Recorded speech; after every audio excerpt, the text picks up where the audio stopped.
안녕하세요 여러분. 일요일 금융시장 브리핑입니다.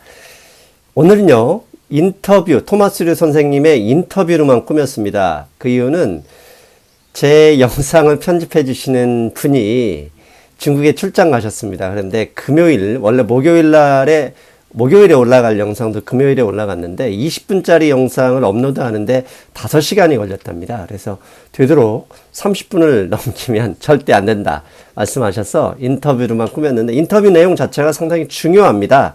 왜냐하면 다음 주 월요일부터 관세 분쟁, 근데 저희는 좀 다르게 보고 있거든요. 그래서 그 점 꼭 끝까지 들어주십시오. 화면 구성은 나름 열심히 했습니다. 예, 바로 인터뷰 연결하겠습니다. 안녕하세요, 선생님. 네, 안녕하세요. 예. 요즘에 그 새로 출간한 책 인기 절정으로 달리고 있다면서요? 예, 우리 유튜브 시청자 여러분들을 비롯한 많은 분들이 좋은 반응을 보여서 조금, 네. 그, 예스24나 알라딘, 인터파크 이런 쪽에서 상당히 높은 순위에 있더라고요. 네, 제가 SNS에 보니까 그걸 책 산 분들이 많더라고요. 예. 감사합니다. 네. 선생님 덕분이기도 합니다. 예, 아이고, 별 말씀을요. 예. 실력이죠, 선생님이. 먼저 첫 번째 질문은 제가 꼭 드리고 싶었습니다. 뭐냐면, 장단기 금리 역전, 일드 커브 인버트 현상에 대해서 미국의 일부 전문가들, 그 다음에 미국 금융시장에서 과거와는 좀 다르게 더 이상 공포를 느끼지 않는다. 이렇게 느끼기도 하고, 이렇게 실제로 말씀하시는 분이 많다고 들었습니다. 선생님, 이런 소식 좀 부탁드릴게요. 네, 작년 연말에 그 3개월 하고 그 10년물 국채금리가 역전돼갖고 대폭락을 맞았잖아요. 그렇죠. 작년, 미국이 금방, 이카노미 리세션이 온다고. 그랬다가 올해 초부터 증시가 강력하게 반등해갖고 쭉 올라오다가 드디어 2년물하고, 그러니까 최초의 3년물하고 10년물하고 그렇게 큰 공포를 느꼈는데, 시간이 지나면서, 그것이 아니고, 2년물과 10년물의 역전차가 진짜 리세션을 선행적으로 말해주는 거다. 이렇게 해갖고, 그걸 기다렸다가 실제 또 2년물, 10년물이 역전되니까 잠시 공포를 느꼈는데, 시간이 갈수록 시장은 무덤덤해지더라고요. 그래서, 며칠 전에도 2년물과 10년물 국채금리 역전 현상이 상당히 심화됐는데도 불구하고, 증시는 팡팡 올라왔거든요. 그래서 제가 그 이유에 대해서 제가 나름대로 이제 설치해 보니까 어차피 세계적으로 지금 경기 부양 모드로 가고 있잖아요. 예. 그래서 시장으로 돈은 쏟아져 들어오고, 그리고 이제 미중 무역전쟁 불안하니까 주식에다가는 돈 투자하기가 그렇고, 그래서 상승하는 국채에다가 돈이 몰리다 보니까 이제 국채 금리가 이제 하락하게 됐는데, 또 미국 정부에서는 지금 엄청 늘어나는 그 부채를 그 돈을 마련하기 위해서 단기 채권을 많이 발행하거든요. 예. 네. 그리고 또 이제 그 시장 참여자들이 장기적으로 장기채에 대해서 더 안전한 걸 느끼고, 그러다 보니까 이제 이렇게 이제 금리 역전차가 벌어졌는데, 시장은 점점 날이 갈수록 무덤덤해지는 것 같습니다.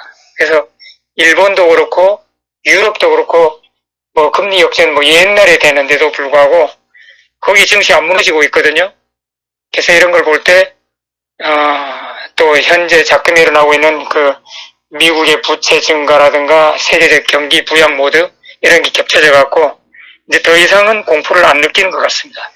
원래 신용화폐 시스템이 기본적으로 지속적으로 부채가 늘어나야 하거든요. 근데 부채가 늘어나기 위해서는 인구 증가가 필연적인데, 그렇게 되지 않고 있어요. 그래서 경제학 분야에서 인구가 줄어들고 있는 이 분야, 이 부분도 사실 처음 경험하고 있는 거고, 그 다음에 또 하나는 결국 미국과 중국의 무역 분쟁 때문이다라고 하는 변명할 수 있는 거리가 이번과 과거의 장단기 금리 역정과는 가장 큰 차이점이 아닐까 이렇게 생각해 봅니다.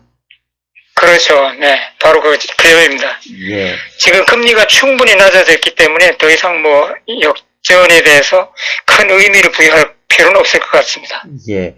신용화폐 시스템 앞에서 언급했지만 제 돈의 감각에서 그 얘기를 했는데요. 결국 부채는 지속적으로 늘어나야 하기 때문에 그 경제가 계속 지속되는 한 금리는 계속 떨어집니다. 그래서 과거처럼 고금리나 중금리 수준이 아니라 어차피 저금리로 가는 상황, 이러기 때문에 사실 금이 주목받는 것도 있습니다. 아무튼 두 번째 제가 질문입니다.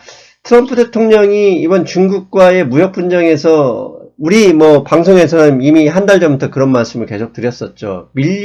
중국에 밀리고 있는 느낌이고요. 특히 미국 내 워낙 많은 곳에서 경제가 뭐 어렵고, 그 다음에 최근에 이런 불안정 상황이 다 트럼프 대통령이 일으킨 무역 분쟁 때문이다. 이런 이야기가 있습니다. 이것 때문인지 몰라도 조만간 달러 약세 전쟁이라고 하죠. 달러 약세와 개입에 단행할 가능성도 있다. 이런 소식도 들리고 있습니다. 네, 지금 달러 인덱스가 오늘 보니까 98.5 정도? 그 정도 됐는데, 지난 5년 최고 기록이 103이었거든요. 그래서 거의 이제 그 고점에 접근하고 있는 이때, 지금 트럼프 대통령이 대중국 관세 인상을 해갖고, 그 역효과가 미국, 이 소비자 심리에 영향을 주고 또 기업들의 투심에도 영향을 주고 한다는 것 스스로 인정했거든요. 그런 역효과를 상쇄하기 위해서 또 미국 기업들에게 좀 더 해외 경쟁력을 높이기 위해서 늘 약달러를 강조했던 트럼프 대통령인데, 그 너무신 재무장관이 최근에 자기들은 그 커런시 인터벤션을 할 생각이 없다 하면서 항상 꼬리에다가 뭐냐면 now를 붙였어요. 지금은 없다. 이거 최근에 지금 한 3일 동안 쭉 보니까 그 재무장관이 말할 때마다 그 커런시 인터벤션은 할 의향이 없다. now. 지금은 없다.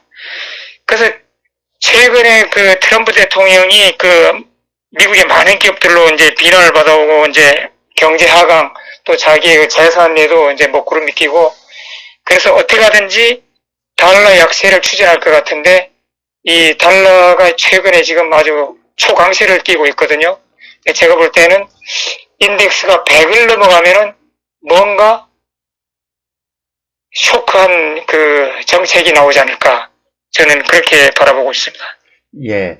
이런 상황 때문인지는 모르겠지만, 정확히 이게 그것 때문인지는 뭐 우리가 추정할 수는 없겠지만, 오늘 새벽, 그러니까 토요일 새벽에 끝난 다우지수는 장 시작 전에는 플러스로 시작하다가 끝날 때는 결국 다음 주 월요일 9월 2일부터 발효되는 관세 부과, 3천억 달러 관세 부과에 대한 그 불안정성 때문에 하락했어요. 그런데 이 다른 데서는 결국 중국과의 협상을 하려면 관세 유예 가능성도 있지 않을까, 이런 이야기도 있던데요. 그건 어떻게 보십니까?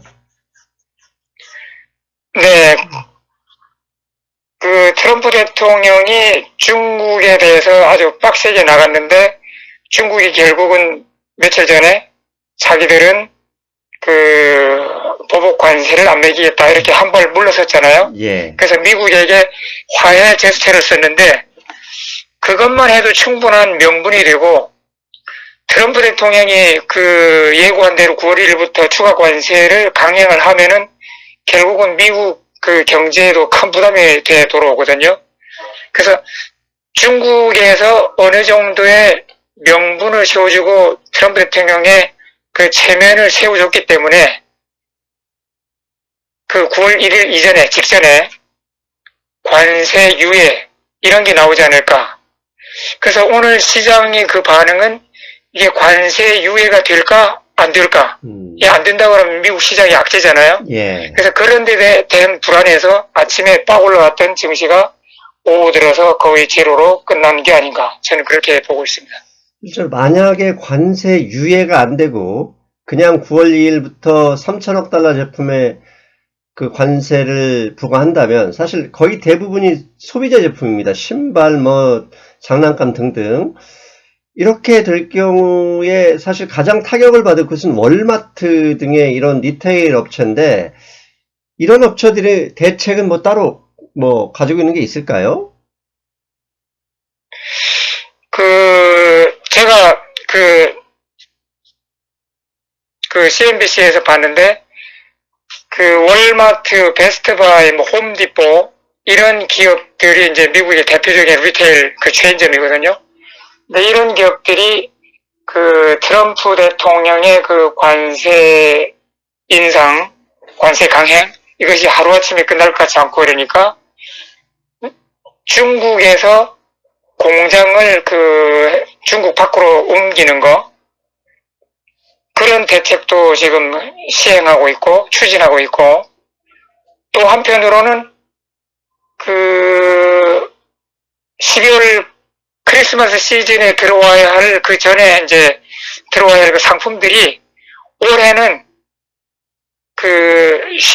shipping 타임을 맞춰갖고 벌써 8월에 미국에 도착하고 있대요. 그래서 9월 1일부터 네. 관세 인상이 시행되니까 관세 인상을 피하기 위해서 전에는 크리스마스 시즌 상품이 8월에 들어온 적이 없는데 올해는 8월에도 상당히 많이 들어오고 있다.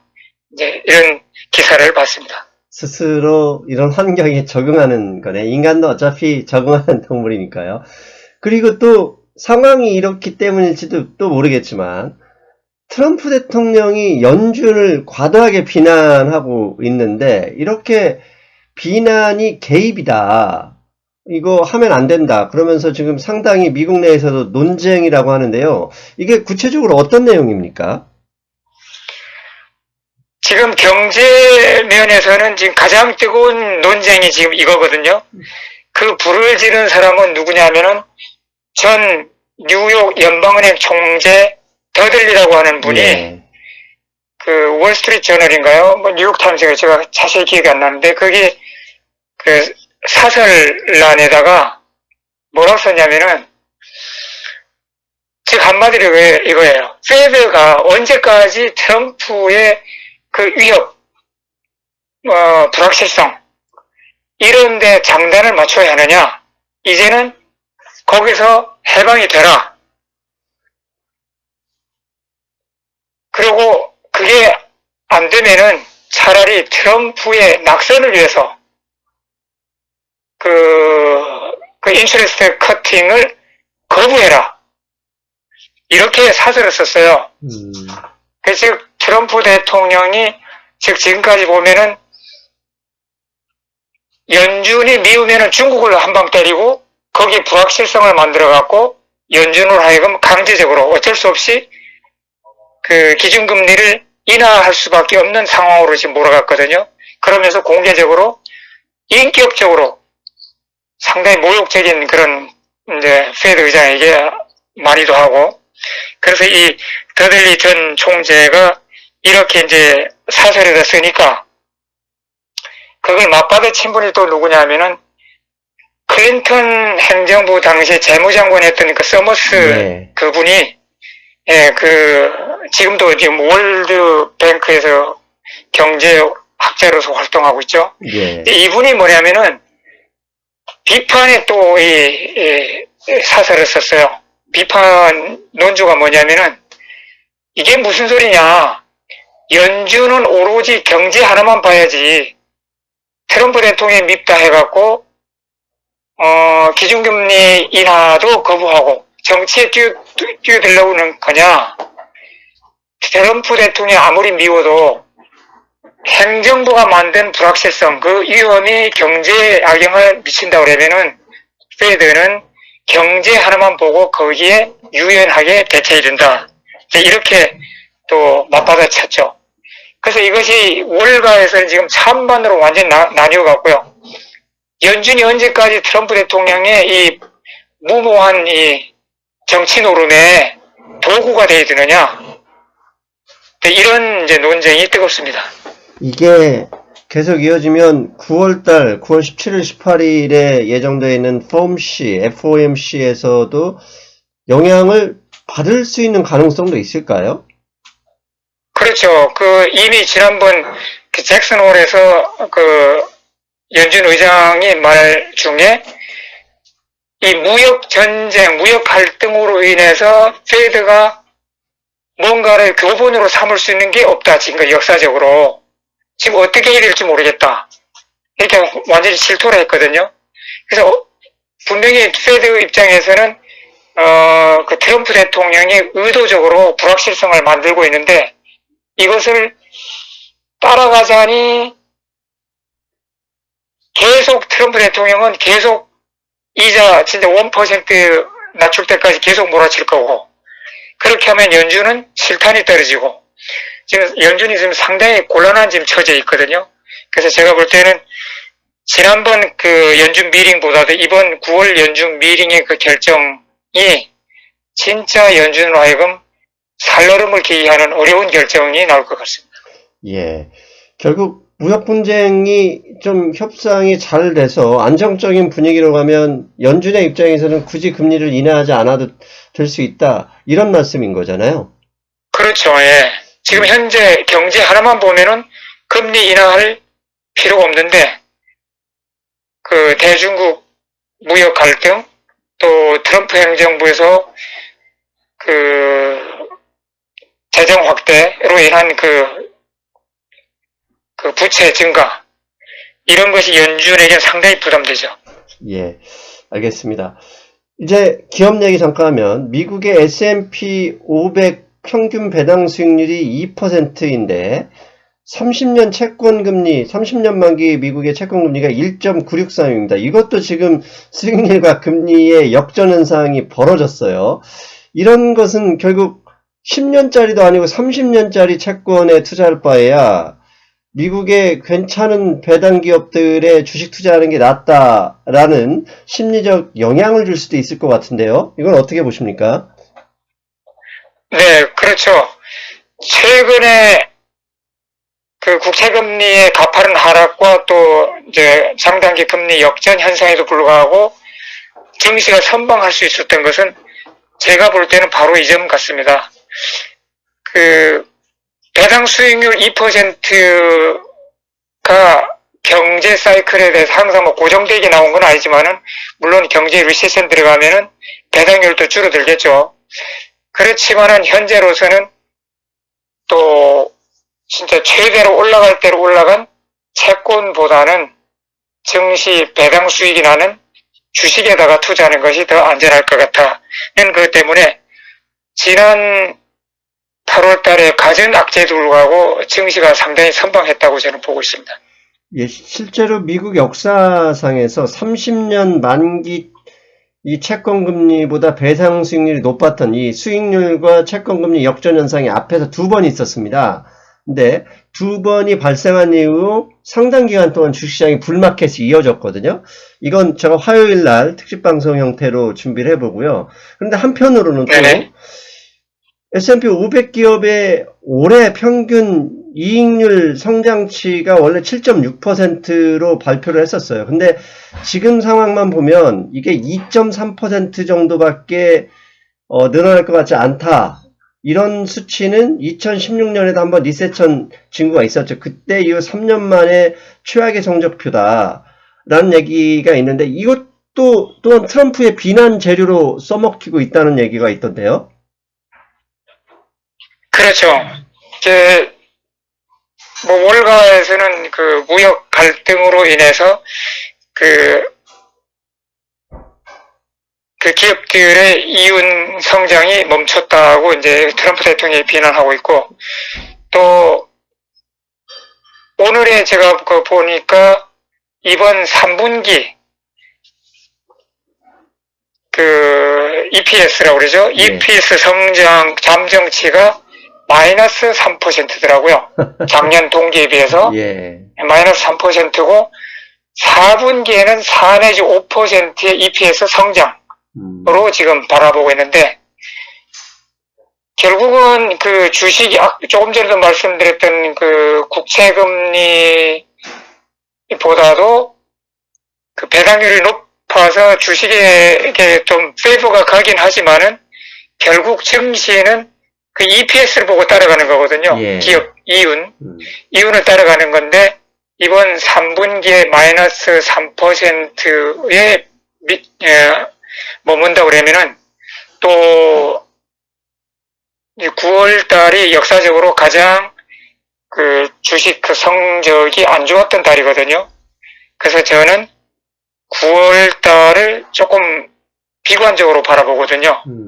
그래서 이런 마이너스 3% 이윤 축소, 또 9월 달, 이게 합쳐져서, 9월 달에 한번 큰 하락이 오지 않을까. 저는 그렇게 생각하고 있습니다. 근데 한편으로는 3분기에 기업 그 EPS, 주당 순이익이 떨어질 수밖에 없었다, 이런 변명이 결국 미국과 중국의 싸움 때문인 거거든요. 이게 결국 그렇죠. 향후 개선 이렇게 협상이 잘 진행되면 이 개선치는 올라갈 것이다. 원래 증시는 또 기대감으로 많이 오르니까 한편으로는 그것도 바라볼 수 있지 않을까 싶습니다. 네, 제가 그 미중 무역 협상에 대해서 제 나름대로 생각하면은 사실 초반에는 트럼프 대통령이 강력한 그 요구를 했었거든요. 예. 중국에게. 그러다가 지금은 거의 삿바 싸움이 이제 거의 맞상대 정도로 삿바 싸움을 하고 있는데, 제가 볼 때는 그래요. 지금은 중국에서 트럼프 대통령의 체면 세워주기, 얼굴 살려주기 정도만 명분 준다 그러면은 미중 간의 무역 협상이 타결될 것 같은 그런 생각이 들거든요. 예. 트럼프 대통령도 각 사회 경제단체 기업들 또 CEO들 면담에서 전부 관세 때문에 미국의 기업들의 순이익이 증가 안 하고 기업들이 장래가 불안하고 이런 걸 하도 워낙 많이 들었기 때문에 이제는 웬만큼 되면은 타협하고 타결짓고 자기 재선 노력에 몰빵하지 않을까. 저는 그렇게 기대하고 있습니다. 맞습니다. 또 월스트리트 이 투자가, 그 다음에 그 기관 투자가들은 작년에도 그 10월에서 12월 주가 폭락하면서 보너스를 많이 못 받았을 거예요. 근데 올해는 보너스 받으려면 트럼프 대통령이 좀 활약을 해줘야 되니까 내심 기대를 하지 않을까, 이런 생각도 해봅니다.